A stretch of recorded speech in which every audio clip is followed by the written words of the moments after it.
Hello বন্ধুরা, তোমরা সবাই কেমন আছো? আশা করি ভালো আছো। সবার প্রথম জানাই তোমাদের শুভ নববর্ষ। তো চলো দেখো আমার সকাল সকাল কী রান্না হয়েছে।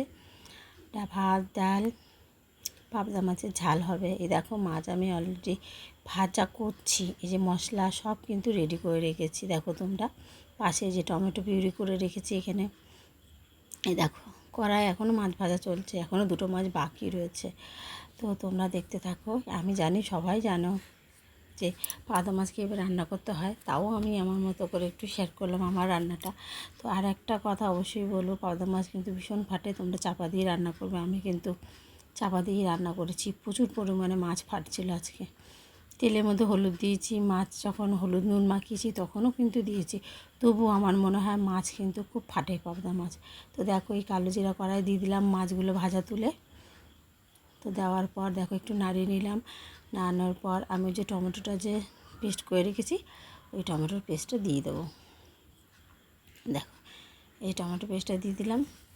এবার আমি নেড়ে নেবো যতক্ষণ টমেটোমের কাঁচা গন্ধটা না যায়, ততক্ষণ নাড়তে থাকবো। তারপর একে একে গুঁড়ো মশলাগুলো সব দিয়ে দেবো। দেওয়ার পর তারপর ওই পেস্ট করে রাখা সর্ষে, পোস্ত, কাঁচা লঙ্কা দিয়ে যে পেস্টটা করে রেখেছিলাম ওই পেস্টটা দিয়ে দেওয়া হবে। তো দেখো আমি নুন দিয়ে দিলাম অলরেডি, এই যে হলুদ দিয়ে দিচ্ছি। দেওয়ার পর একটু নেড়ে নেবো। দেখো নেড়ে নিলাম, ভাজা ভাজা হয়ে গেল। হওয়ার পর এরপর আমি দিয়ে দেবো কিন্তু পোস্তর যে পেস্টটা করে রেখেছি সেই পেস্টটা। তো চলো তোমরা দেখতে থাকো। আমি আমার মতো করে করলাম, তোমরা তোমাদের মতো করে করবে।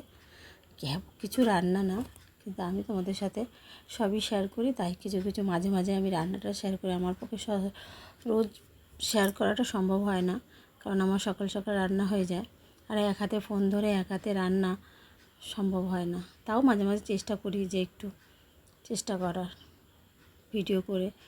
দেখো এই যে পেস্টটা আমি দিয়ে দিলাম। এই সর্ষে পোস্ত পেস্টটা দিয়ে কিন্তু বেশি না নাড়লেও চলবে, একটু নাড়াচাড়া করেই জল দিয়ে দিলেই হয়ে যাবে।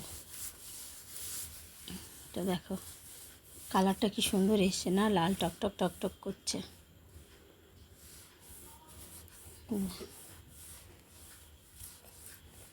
এ দেখো এক হাতে ফোন ধরে খুব অসুবিধা হচ্ছিল। দেখো ক্যামেরাটা খালি নড়ে যাচ্ছে। এই যে একটু কষিয়ে এবার আমরা জল দিয়ে দেবো। দেখো ওই কষানো মশলা থেকে অলরেডি তেল ছেড়ে এসছে।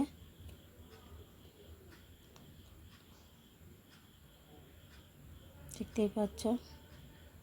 এ দেখো মিক্সি ধোয়া জলটা কিন্তু আমি দিয়ে দিলাম পরিমাণ মতো, কারণ আমার মাছটা একটু বেশি আছে, 8-10টা মাছ আছে, সেই পরিমাণ মতো তোমরা দেবে জলটা। আমি জলটা দিলাম, দেওয়ার পর ফুটে আসবে। এই দেখো আমি চাপা দিয়ে দিয়েছিলাম, দেখো জলটা ফুটে গেছে। ফুটে যাওয়ার পর এবার মাছগুলো কিন্তু আমি একে একে করে দিয়ে দেবো। তো দেখো আমার ক্যামেরাটা খালি এদিক ওদিক নড়ছে, কারণ এক হাতে ক্যামেরা ধরেছি, এক হাত দিয়ে মাছ দিচ্ছি, তো তাই এরকম হচ্ছে। আমার মতো কার কার এরকম হয় তোমরা কিন্তু অবশ্য জানিও। হ্যাঁ দেখো এই যে একে একে করে মাছ দিয়ে দিলাম। দিয়ে দেওয়ার পর কিন্তু আমি চাপা দিয়ে দেবো। চাপা দিয়ে আর বেশিক্ষণ না ফোটালেও হয়, মিনিট 2 মতো ফুটিয়ে তারপর মাছটা আমি নামিয়ে ফেলবো। দেখো অলরেডি বলতে বলতে আমার মাছ হয়ে গেছে। তো আমার ভিডিওটা কেমন লাগলো লাইক কমেন্ট শেয়ার করে দেবে। Tata bye bye.